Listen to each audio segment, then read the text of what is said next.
بسم اللہ الرحمن الرحیم الحمدللہ رب العالمین والصلاة والسلام علی خاتم المرسلین وعلی آلہ واصحابہ اجمعین اما بعد۔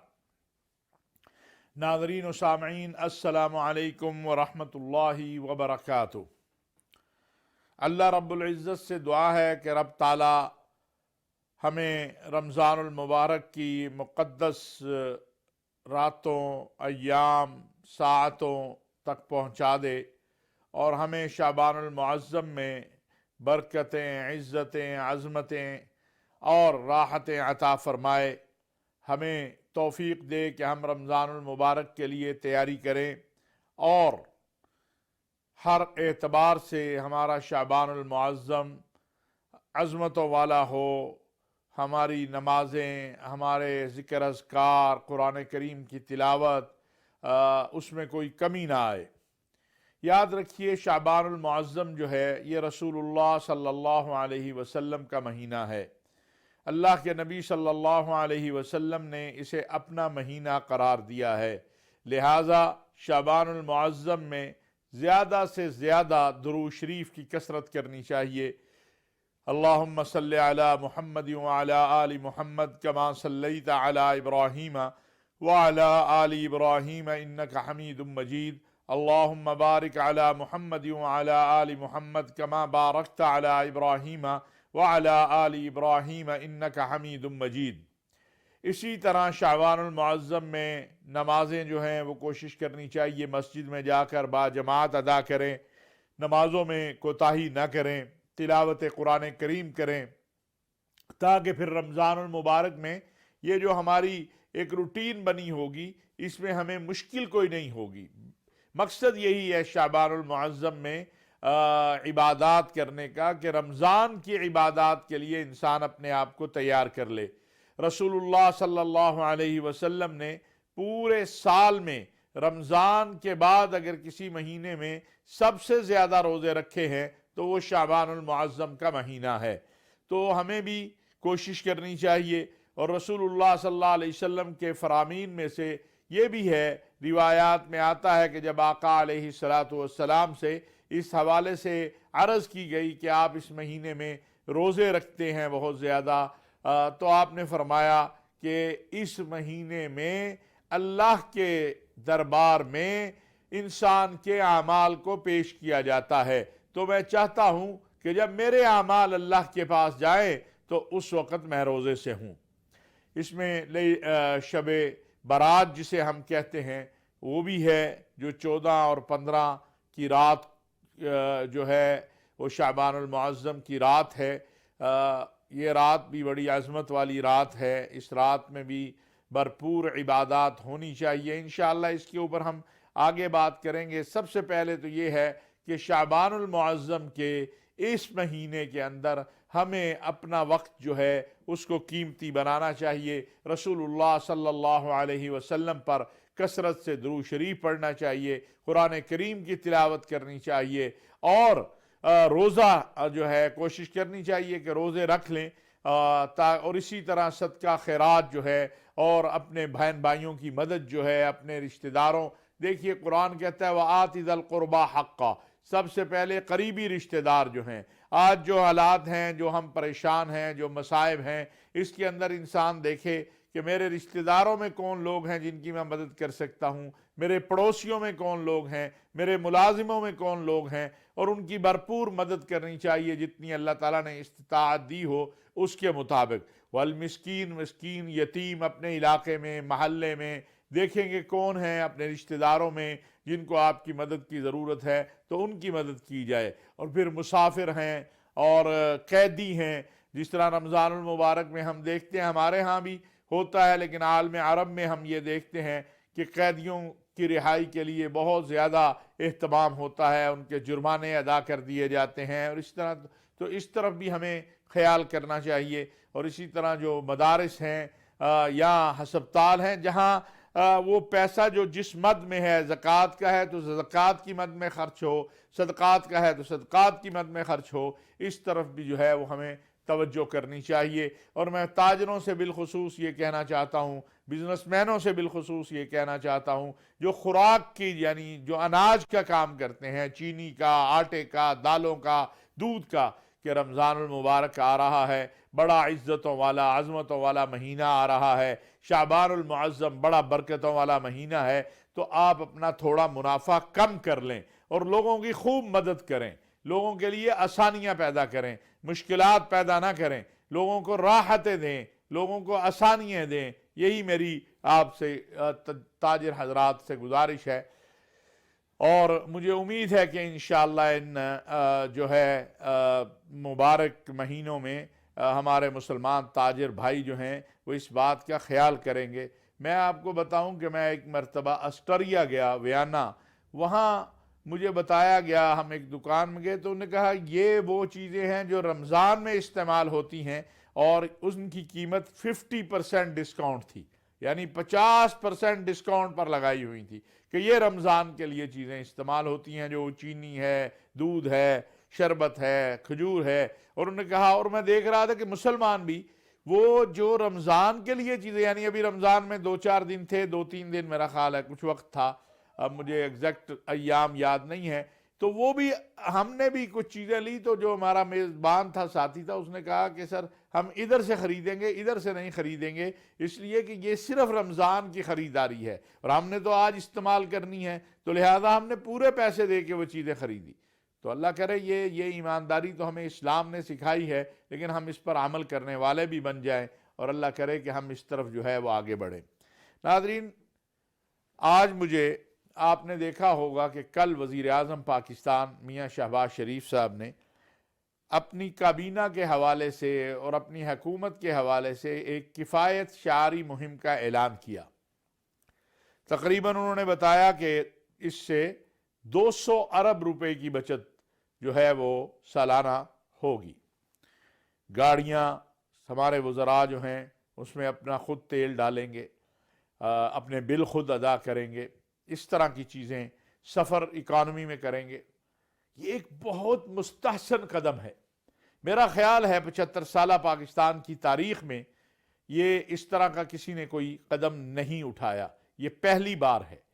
اور میں سمجھتا ہوں کہ وفاقی کابینہ، حلیف جماعتیں، میاں شہباز شریف صاحب اس پر تحسین کے مستحق ہیں، اور یہ جو اس وقت ہمارے معاشی اور اقتصادی حالات ہیں، اس میں جو صورتحال پیدا ہو چکی ہے، اس سے نکلنے کا رستہ یہی ہے کہ ہم کفایت شعاری اختیار کریں، اپنے قدموں پہ کھڑے ہونے کی کوشش کریں۔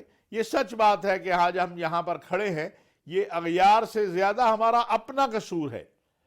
ہمارا جو، اگر ہم دیکھتے ہیں، بے دریغ سرکاری وسائل کا استعمال جو ہے وہ ہمیں، اور اسی طرح بہت ساری کوتاہیاں ہیں جو ہوئی ہیں، لیکن یہ کام جو وزیر اعظم میاں شہباز شریف صاحب نے کیا ہے، ہمیں اس کی تحسین بھی کرنی چاہیے اور قوم کو اس پہ عمل بھی کرنا چاہیے۔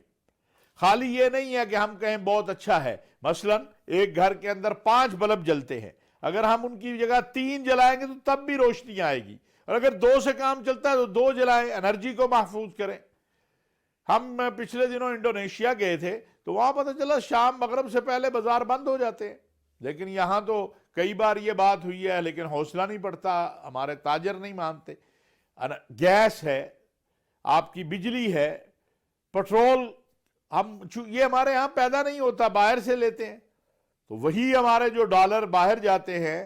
اگر ہم کوئی ایسا نظام بنائیں جس طرح ابھی سرکاری دفاتر کے اندر اگر واقعی یہ سلسلہ ہو جاتا ہے کہ وہاں پر جو اضافی اخراجات ہیں یا اضافی چیزیں ہیں وہ بند ہو جائیں، تو اس سے بہت فرق پڑے گا۔ اور یہ صرف وفاقی حکومت کر رہی ہے، صوبوں کو بھی کرنا چاہیے، عدلیہ کو بھی کرنا چاہیے، اور باقی اداروں کو بھی اس طرف توجہ کرنی چاہیے۔ اور خود وزیر اعظم صاحب نے بتایا کہ افواج پاکستان نے تو انہیں کہا ہے کہ ہم جو دفاع کے علاوہ جو اخراجات ہیں ان میں کمی کر رہے ہیں۔ تو یہ ایک بڑا ہی میں سمجھتا ہوں ایک اچھا ڈیسیژن ہے، مستقبل کے لیے ایک واضح لائن ہے۔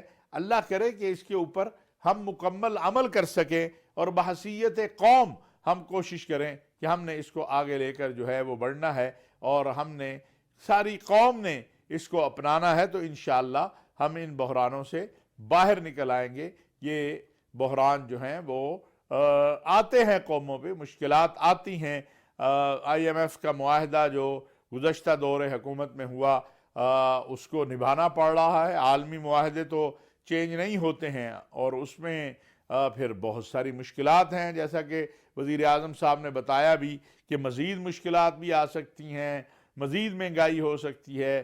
تو اس میں ہم سب کو ایک دوسرے کا معاون و مددگار بننا چاہیے، ایک دوسرے کے ساتھ کندھے سے کندھا ملا کے کھڑا ہونا چاہیے۔ ناظرین، اب میں گزارش کروں گا کہ اس وقت جو ہماری صورتحال ہے سیاسی، ایک طرف عمران خان صاحب ہیں، انہوں نے اور ان کے ساتھیوں نے گرفتاریوں کا سلسلہ شروع کیا ہے۔ رضاکارانہ گرفتاریاں لاہور میں، پشاور میں ہو چکی ہیں، آج میرا خیال ہے پنڈی میں ہوں گی۔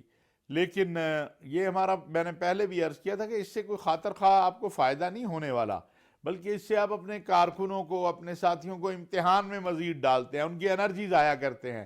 جیسا کہ پیچھے ہم دیکھ رہے ہیں، تسلسل، روز ہی مظاہرے، روز ہی آپ جلسے، روز ہی، اس سے کیا فائدہ ملا؟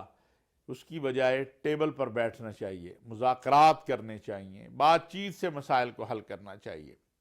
اور یہ سچی بات ہے کہ لوگ جلسہ سننے تو آتے ہیں، کراؤڈ آتا ہے، لیکن پی ٹی آئی ہماری ویسے بھی، لیکن پی ٹی آئی چونکہ کبھی اتنا عرصہ اس کو نہیں ہوا، تو کوئی نظم تو ہے نہیں ہے کہ کارکنوں کا، کہ آپ نے کوئی بڑے منظم اور نظریاتی کارکن ہوں اور اس کی آپ لسٹ دے دیں اور وہ آ کے گرفتاریاں دے دیں، ایسا نہیں ہے۔ ہم نے دیکھا لاہور میں بھی، پشاور میں بھی، کہ کوئی خاطر خواہ اس پر پیش رفت نہیں ہوئی، اور بڑی جو توقعات تھی تحریک انصاف کو، میرا خیال ہے وہ نہیں پوری ہو سکی۔ اب بھی وقت ہے کہ بجائے اس کے کہ اس میں ٹائم ضائع کیا جائے، بیٹھ کر بات چیت کی جائے۔ دیکھیں، یہ ملک ہم سب کا ہے، ہم سب کو مل کر اس ملک کو آگے لے کے آگے بڑھنا ہے، تعاون کا راستہ کھولنا چاہیے۔ جیسا کہ سیاسی قائدین بار بار کہتے ہیں کہ سیاسی ذہنیت کے ساتھ یہ تصادم، گالی گلوچ، الزام تراشی، اس سے ملا کیا ہے؟ کچھ نہیں ملتا ہے اس سے۔ آپ نے 80 کی دہائی میں دیکھا، یہ سیاست پاکستان پیپلز پارٹی اور پاکستان مسلم لیگ نے کی تھی، لیکن اس سے کچھ بھی نہیں ملا۔ آج ملک کو آگے بڑھانے کی ضرورت ہے، بہت سارے آپ کے مسائل ہیں، آپ کے معاشی، اقتصادی، معاشرتی مسائل ہیں، اور یہ قابل توجہ بات ہے کہ ہم اگر سارے مل جل کر بیٹھیں گے تو انشاءاللہ مسائل کا حل نکل آئے گا۔ اسی طرح ناظرین، آپ نے دیکھا کہ سپریم کورٹ نے سو موٹو بھی لیا ہے، یہ محترم چیف جسٹس صاحب نے، الیکشن کے حوالے سے۔ اس میں ایک دو جج صاحبان جو ہیں، معزز جج صاحبان، ان پر اعتراض بھی آیا ہے۔ پہلی بات تو یہ ہے کہ یہ نوبت آنی ہی نہیں چاہیے اس ڈگر پر، اس جگہ پر، لیکن اگر آ جائے تو پھر ضروری بات جو ہے وہ یہ ہے کہ وہ لوگ جن پر اعتراض ہو وہ خود بخود اس کیس سے علیحدہ ہو جائیں۔ یعنی اگر میرا کیس لگا ہوا ہے اور مجھے کسی کے اوپر اعتراض ہے تو مجھے خود بخود علیحدہ ہو جانا چاہیے، بجائے اس کے کہ میں ضد کروں اور پھر ایک معزز جج کے حوالے سے بہت ساری باتیں آ رہی ہیں۔ اگر وہ اس کو کلیئر کریں اور پھر پورا اگر وہ اس میں بری ہو جائے، پھر وہ پوری طاقت کے ساتھ آ کے بیٹھیں، اور اگر وہ اس میں گناہگار ثابت ہوں تو انہیں سزا ملنی چاہیے، کیونکہ احتساب سے بالا تر تو کوئی نہیں ہونا چاہیے، لیکن احتساب جینون ہونا چاہیے، انتقام نہیں ہونا چاہیے۔ تو یہ ایک جو صورتحال ہے وہ کوئی اچھی صورتحال نہیں ہے۔ اس سے جو ہمارا ایک آخری مرکز ہے عدلیہ، اس کے حوالے سے بھی اگر اس طرح کی بات شروع ہو جائے، اور وہاں جو بیٹھے جج صاحبان ہیں ہمارے معزز اور محترم، ان کے حوالے سے یہ بات سامنے آنی شروع ہو جائے کہ وہ فریق بن چکے ہیں، تو اس کا نقصان ہوگا، اس کا فائدہ نہیں ہوگا، اس کا نقصان ہوگا ملک کو، قوم کو، عدلیہ کو، انصاف کے ایوان کو۔ تو اس پر میں سمجھتا ہوں کہ پاکستان بار کونسل نے بھی بات کی ہے، اور وکلاء بھی بات کر رہے ہیں، اس پر خود ہی ان جج صاحبان کو غور و فکر کر لینا چاہیے۔ میں یہ نہیں کہتا کہ کوئی ان پر الزام لگاؤں جب تک میں، لیکن جو اب تک کے سوشل میڈیا، الیکٹرانک میڈیا اور ہر جگہ چیزیں آئی ہیں، اس میں بہتر یہ ہے کہ وہ پہلے اپنے آپ کو یہ ثابت کریں گے یہ سارا کچھ غلط ہے۔ کوئی جو مالی یا اخلاقی یا جو کچھ کہا جا رہا ہے، میں مناسب نہیں سمجھتا یہاں عرض کروں۔ اس حوالے سے میرا خیال ہے کہ انہیں غور و فکر کرنا چاہیے۔ اور اسی طرح ناظرین، صدر مملکت جو ہیں انہوں نے الیکشن کی تاریخ کا اعلان کر دیا ہے، جو اب یہ بھی بحث ہے کہ صدر صاحب کر سکتے ہیں کہ نہیں کر سکتے۔ تو سارے ادارے ہی آہستہ آہستہ آہستہ آہستہ سوالیہ نشان بنتے جا رہے ہیں، اختلاف پیدا ہوتا چلا جا رہا ہے۔ پاکستان کو اتفاق کی ضرورت ہے، اختلاف کی ضرورت نہیں ہے۔ پاکستان کو وحدت اور اتحاد کی ضرورت ہے، اور اس کی طرف ہی ہمیں آگے بڑھنا چاہیے، اس کی طرف ہی ہمیں آگے جانا چاہیے۔ یہ جو تصادم ہے، یہ کسی بھی طور پر کسی کے بھی فائدے میں نہیں ہے۔ عدالتوں کو آزادانہ فیصلے کرنے دینے چاہیے۔ عدلیہ کے جو دیکھیں جج صاحبان جو ہیں، قاضی بالخصوص، اس کے بارے میں تو یہ کہا گیا کہ قاضی کے فیصلے پر اس دن کے موسم کا بھی اثر نہیں ہونا چاہیے۔ اب جب اتنا کچھ ہو جائے اور وہی قاضی صاحب جو ہیں، وہ جج صاحب، وہ اسی فریق کے جو ان کے اوپر اعتراض کر رہا ہے، وہ فیصلہ کرنے بیٹھے، تو کیسے اگر وہ انصاف بھی کریں تب بھی نہیں مانا جائے گا۔ لوگ تب بھی یہ کہیں گے کہ نہیں، اس کے اندر جس کی طرف بھی کر لیں، اگر اس فریق کے حق میں کریں گے تو کہا جائے گا کہ یہ ڈر گئے، اگر اس کے خلاف کریں گے تو کہا جائے گا یہ تعصب میں ہے۔